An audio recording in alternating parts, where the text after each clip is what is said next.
to run. You missed the starting gun.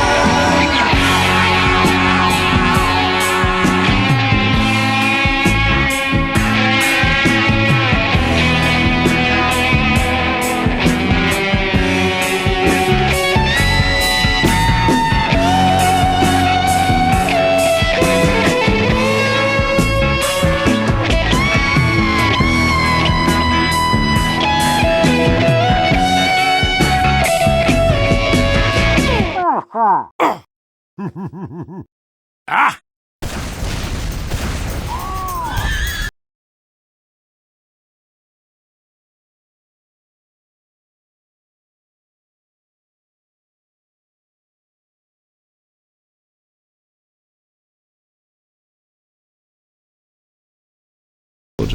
But as it turned out, that didn't really matter. Soldier is really easy to pick up and do considerably well with. Using the simple, straightforward and powerful design of the default rocket launcher feels clean and neat. Perfectly accurate splash damage is not hard to get your head around. Shooting at the ground near enemies is basically intuitive, and cover becomes much more useful to you than it does for your enemies. There are a few exceptions, but real splash damage is something unique to both Soldier and Demoman, and undoubtedly the source of much criticism towards our explosive mercenaries. It does seem strange for a class to deal damage just by shooting near enemies, and although a good pyro is a hard counter to rockets, dealing with Soldier as most other classes is a nightmare. You're faced with a class that can shoot surfaces near you to deal substantial damage. On top of that, his damage often imposes itself on you as knockback, which can lead to some pretty frustrating deaths. However, this knockback turns out to be Soldier's most fabulous mechanic. Not only can you send enemies flying into the air for a rewarding airshot, you can use this knockback on yourself for incredible mobility. Soaring through the sky does not get old anytime soon.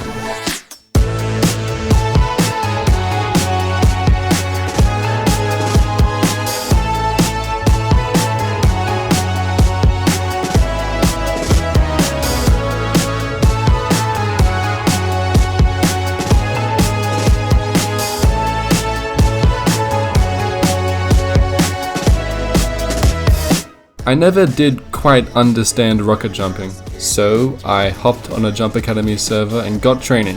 Turns out, it's amazing. The ability to launch yourself through the battlefield at any given moment is a powerful asset to Soldier's arsenal. Soldier gains a 40% self-damage resistance while airborne. Pairing this with the gunboats dramatically reduces the self-inflicted rocket jump damage, as compared to Demoman, who has no resistance of the sort. At the cost of some health, Soldier's mobility far exceeds all others, with the exception of the sticky jumper. Oh, and did I mention market gardening?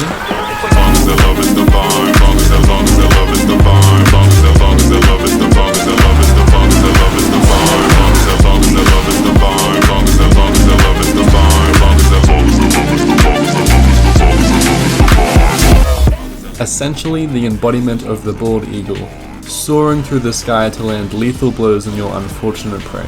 TF2 Wiki really wasn't kidding. Market Gardens are truly a satisfactory kill, which is exactly why I love this thing.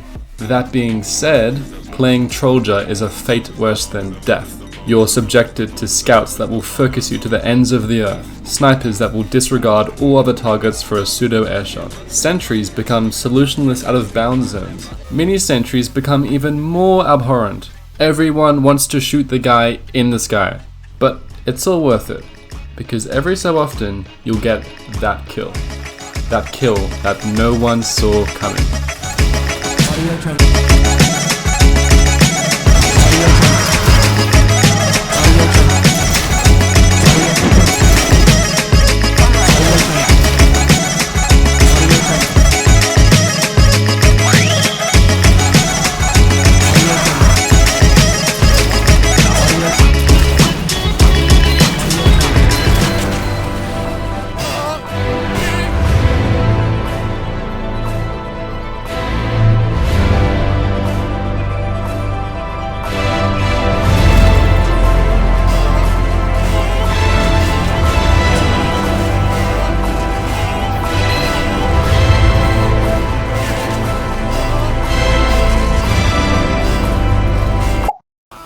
there's something that we need to discuss. The vaccinator is completely broken. As a trolljar, and one of the few counters to the vaccinator, you have a responsibility to drop your unethical enemy doctors.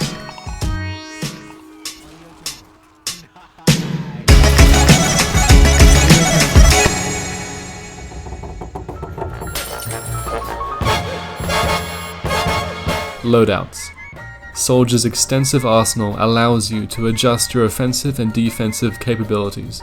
Tweaking the role you play can help balance a team composition, and personally, I prefer going all out on a playstyle, as opposed to the all-rounder standard loadout.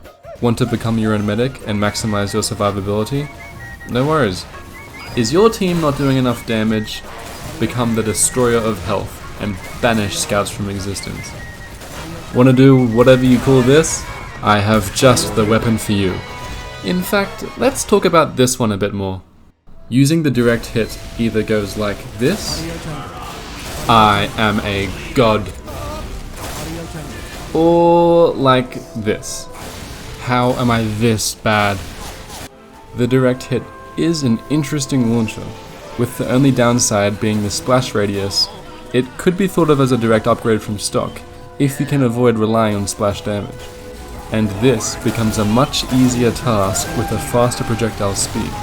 It's almost like a sniper rifle that can only land headshots, but increases the head hitbox size, in the sense that hitting your target is easier, but you can no longer reliably hit body shots in the same way that a soldier could reliably deal splash damage. That being said, splash damage has its moments, plus it's the perfect tool for crowd control. And yet I still feel as if this weapon is slightly broken as long as you can aim. And it's not just that. Soldier has many powerful abilities that can feel unfair to play against. Spamming rockets at chokes, shooting near people to deal damage, insane instantaneous mobility without switching weapons, secondaries that can power up your entire team. And so what? So what if Soldier is broken? God has placed you on this earth to play Soldier and annihilate all who stand in your way. So pick up your launchers, equip your gunboats, and don't let anyone tell you how to play the game. Alright, maybe it isn't completely fair to deal damage in such a way that your enemies are basically locked in place, but air shots are just too good to pass up. And with practice, using the direct hit to pop up an air shot people becomes scarily effective. Chill out, dude.